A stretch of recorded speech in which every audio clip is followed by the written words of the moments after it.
Merci beaucoup déjà Lucas de me recevoir au Théâtre 13. Donc je suis avec Noé. On est ensemble ici pour parler avec Lucas Bonifay, donc le directeur du Théâtre 13, dans le cadre du podcast de Zone Critique.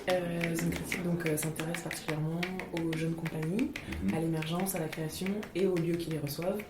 Donc on est très honorés, très heureuse d'être là ce matin avec toi Lucas pour parler des lieux qui reçoivent la jeune création et l'émergence. Donc bonjour Lucas. Avec plaisir. Déjà peut-être pour un peu contextualiser tout ça, est-ce que tu pourrais nous parler un petit peu de ton parcours? Qu'est-ce qui t'a amené de comédien à directeur du théâtre? Voilà. À la base oui, j'ai une formation de comédien, mais en fait ce qui a été quand même l'élément plutôt déclencheur de tout, c'est la loge. On était deux, il y avait Alice Vivier et moi Alice avait une petite salle qui s'appelait la loge dans le 9e, c'était une loge de gardienne, à peu près grande comme ce bureau quoi. Et nous, justement, avec des copains, on sortait du conservatoire du 16e, et puis on n'avait pas eu d'école, et puis on n'avait pas accès, comme tous les gens qui commencent. Quoi. Et du coup, on faisait des petits spectacles le soir, le samedi soir à minuit dans cette salle. Je le romantise à peine, mais c'est vraiment comme ça que c'est commencé. Quoi. Et après, du coup, avec Alice, on a commencé à se dire qu'on programmerait ensemble, mais tout ça, c'était très, je sais pas comment dire, artisanal et sur le tas. Quoi. Donc on programmait des copains. Et finalement, après, Alice l'a revendu, et puis on a cherché pendant un an un lieu, et le principe c'était de dire on voulait un lieu plus grand pour faire une loge plus grande quoi. Et on a trouvé sur internet la loge qui était rue de Charonne, que vous avez peut-être connue. Et du coup, nous on avait dit il faut qu'on fasse un truc genre où on prenne les rives des deux côtés, donc c'était de la Coréa. À l'époque, c'était plutôt vertueux à cet endroit-là. Les gens ne payaient pas pour jouer, et puis nous on récoltait de quoi payer notre loyer quoi. Et voilà, et après, moi j'ai tout le temps continué à jouer en parallèle. Et quand on a décidé d'arrêter la loge en 2018, on avait déjà postulé, Alice et moi, ensemble à quelques lieux, notamment, peu importe, mais les métallos, ou ce qui est devenu les plateaux sauvages. Moi, j'ai postulé ici seul et c'est la fois où j'ai réussi, où on m'a nommé, quoi. Moi, c'est super intéressant parce que c'est vrai que c'est rare d'avoir les deux casquettes si tôt, en fait. Il y en a qui mettent en scène aussi beaucoup. Mais le jeu, c'est à la fois un truc c'est un équilibre personnel.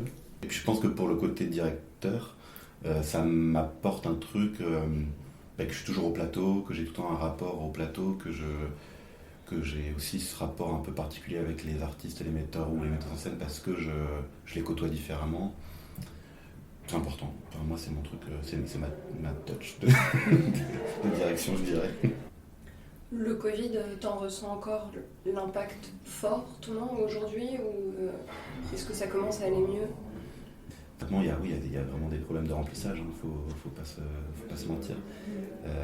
Nous, après, il y a beaucoup trop de spectacles aussi. Le Covid a créé ça aussi, c'est-à-dire que... C'est fait dans le tout noir. Oui, voilà, moi, c'est ma première saison, donc de fait, j'ai un peu voulu me faire plaisir, mais j'ai voulu aussi, par principe, reporter tous les spectacles qui étaient annulés. Donc tout d'un coup, ça fait une saison monstre où il y a 30 propositions, avec des trucs qui s'enchaînent, avec des rythmes de programmation qui sont pas très... carré pour le coup, il y a des débuts et des fins un peu à n'importe quel jour, les rythmes ne sont pas précis, et ça paraît des détails, mais je sais qu'à la loge, nous, c'était hyper précis, et c'est ça qui a inscrit dans le temps aussi un rythme et ça. Après, oui, je pense que le public, mais pareil, on ne pourra pas le savoir tout de suite, mais de fait, on le voit bien, tous les lieux, à part ceux vraiment qui ont un fond de public très fort. Mais en province, par exemple, j'ai commencé à aller voir des trucs. Apparemment, c'est la galère aussi quoi, en termes de remplissage. Donc j'imagine, c'est peut-être le contexte qui est un peu morose, mais c'est beaucoup à cause du Covid, à mon avis, que c'est les gens, quand ils sortent, je crois qu'ils vont. Moi, le premier, des fois, je préfère boire des coups avec mes copains que peut-être aller au théâtre. Il y a un truc aussi d'engagement, quoi. Je pense qu'il y a un public à reconquérir, mais qui n'est même pas le public qu'on n'avait pas avant. Et justement, est-ce que tu pourrais nous parler un peu de ton projet à toi pour le Théâtre 13? Parce que le Théâtre 13, nous on le connaissait par un peu une histoire déjà de contact avec les jeunes compagnies, la jeunesse, etc. Il y a quand même le prix des metteurs en scène qui est ici, Impatience qui a aussi été ici, il y a aussi Fragment qui se joue un peu ici. Il y a une histoire de ça. Donc toi, comment t'as amené ta vision en plus dans cette programmation Le Théâtre 13, historiquement, c'était un peu le lieu de la ville dédié à l'émergence. Mais parce que, surtout parce qu'il y avait le prix Théâtre 13. Autant moi, j'avoue, j'étais assez critique à l'époque où j'étais à la loge parce que je trouvais que c'était trop long. Et même quand je l'avais fait, je trouvais que ça engageait beaucoup d'équipes sur du long terme et ça. Et Et en même temps, quand on voit l'historique des gens qui ont participé et puis ce que sont devenues les équipes, et ce que ça permet comme moment de visibilité, et pas dans une petite salle. C'est-à-dire que là, la grande salle avec des moyens, avec une vraie résidence en amont, l'équipe technique travaille avec eux. Donc il y a un vrai accompagnement que je ne pouvais pas percevoir avant. Donc je reviens un peu sur des trucs que j'ai pu dire. Et surtout, ça, c'est comment dire, la façon dont il est fait, ce concours, c'est un concours, fait que ça permet vraiment de faire émerger des gens ou des équipes qui, même avec, je dois l'admettre, avec des dispositifs comme Fragment, que moi j'ai créé avec la loge, ou Impatience, qui est encore un autre endroit, le prix Théâtre 13 se situe en complément de ça finalement et permet de... Moi je vois, il y a plein d'équipes en fait que je connais pas du tout, c'est pas du tout les mêmes réseaux, c'était les plus jeunes aussi parce que c'est ça que ça permettait. Et l'idée de venir moi avec Fragment et puis avec Impatience avec qui on avait été déjà partenaire à l'époque de la loge, c'était effectivement de vraiment asseoir le côté, le Théâtre 13, c'est le lieu où créer une sorte de gros parcours ou de gros, je sais pas comment dire, grosses lignes sur vraiment des jeunes équipes.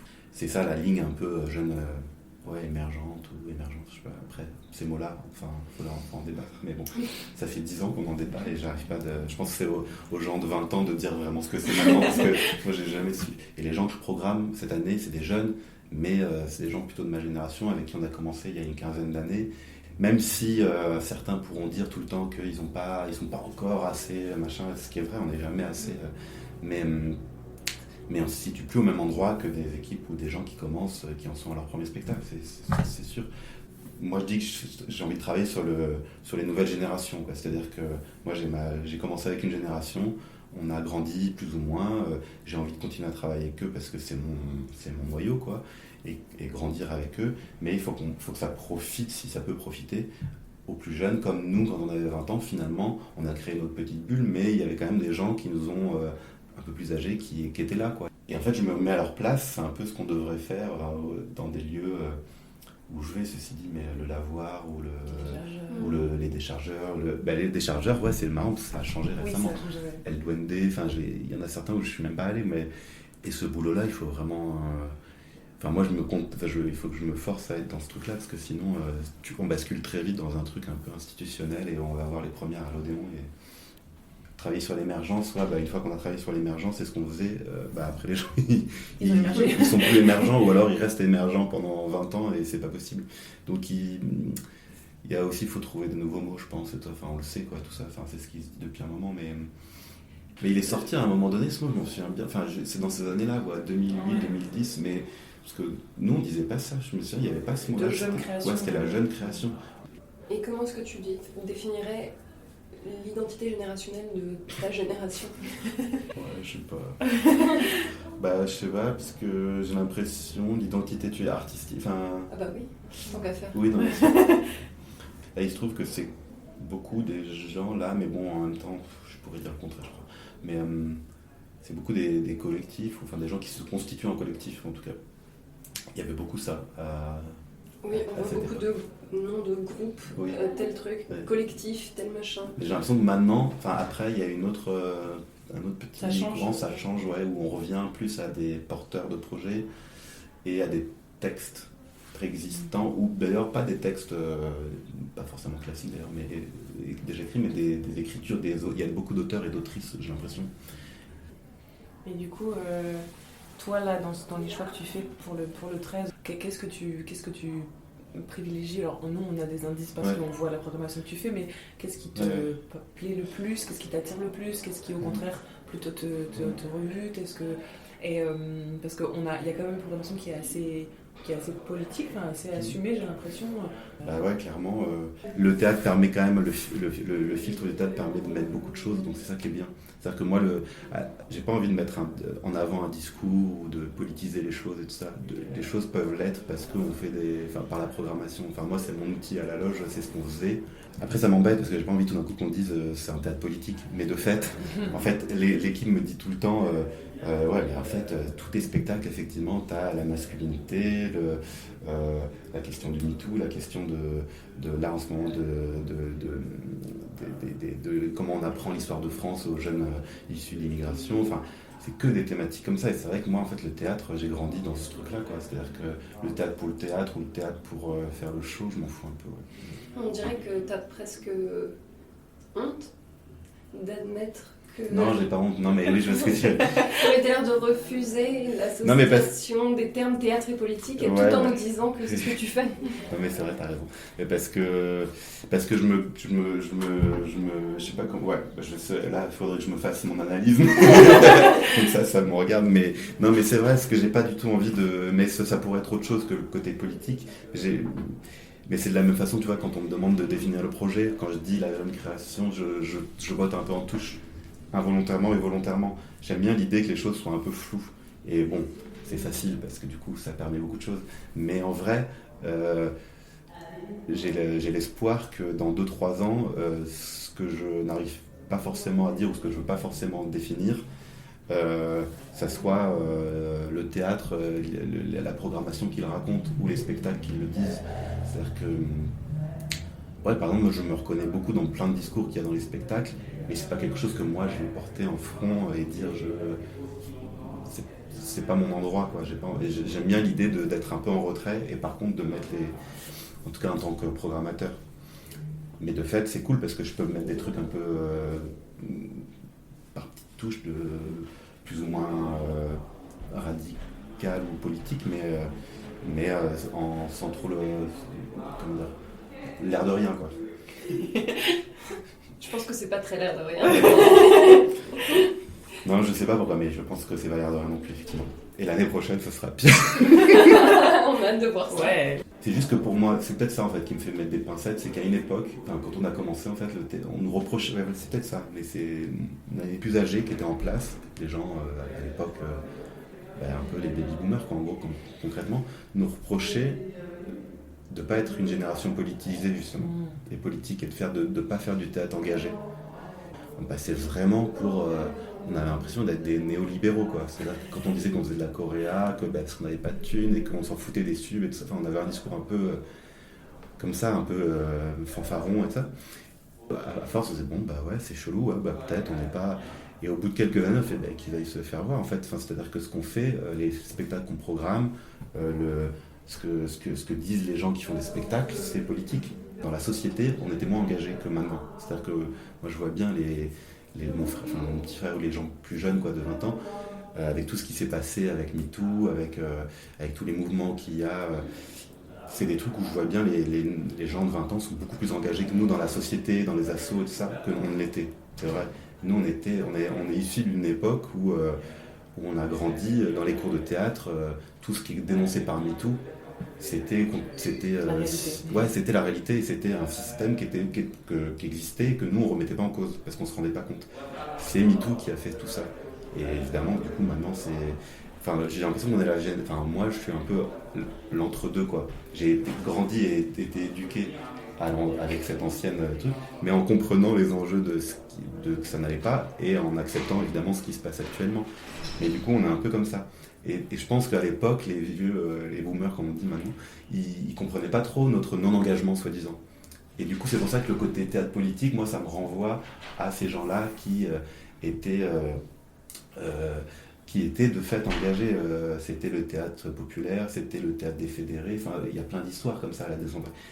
Nous, on est arrivé à un moment de l'histoire où c'était pas ça, quoi. C'est marrant parce que quand je t'écoute, j'ai l'impression que ce que tu dis dans le fond, c'est que c'est la génération au-dessous de la tienne, du coup, qui a fait aboutir le message de ta génération. Peut-être, ouais. Non, mais c'est vrai. Enfin, je sais pas si on en a conscience encore, mais il pousse le curseur. C'est un point de vue intéressant parce qu'on est plus, du coup, dans l'idée d'un accompagnement des générations entre elles que dans une opposition idéologique. Ouais. C'est un peu ça, le principe des nouvelles générations. C'est ce que j'ai pensé, c'est un truc d'interdépendance entre les générations et d'accompagnement et de cycle, quoi, de roue. J'aime bien bon, ça c'est le côté un peu mystique, mais le cercle, quoi. C'est-à-dire que finalement, je vois bien, nous, tu vois, à 40 ans, après, quand on va avoir 50 piges, on sera des has-been, et puis ce sera cool, c'est cool s'il y a des plus jeunes qui... Parce que pareil, quand nous on avait 20 ans, il y avait des gens, ils avaient 40 ans, ils en avaient déjà marre qu'on dise on aide plus les gens d'émergence. Enfin, il y a aussi ce truc, ça a créé des conflits qui sont absurdes, quoi.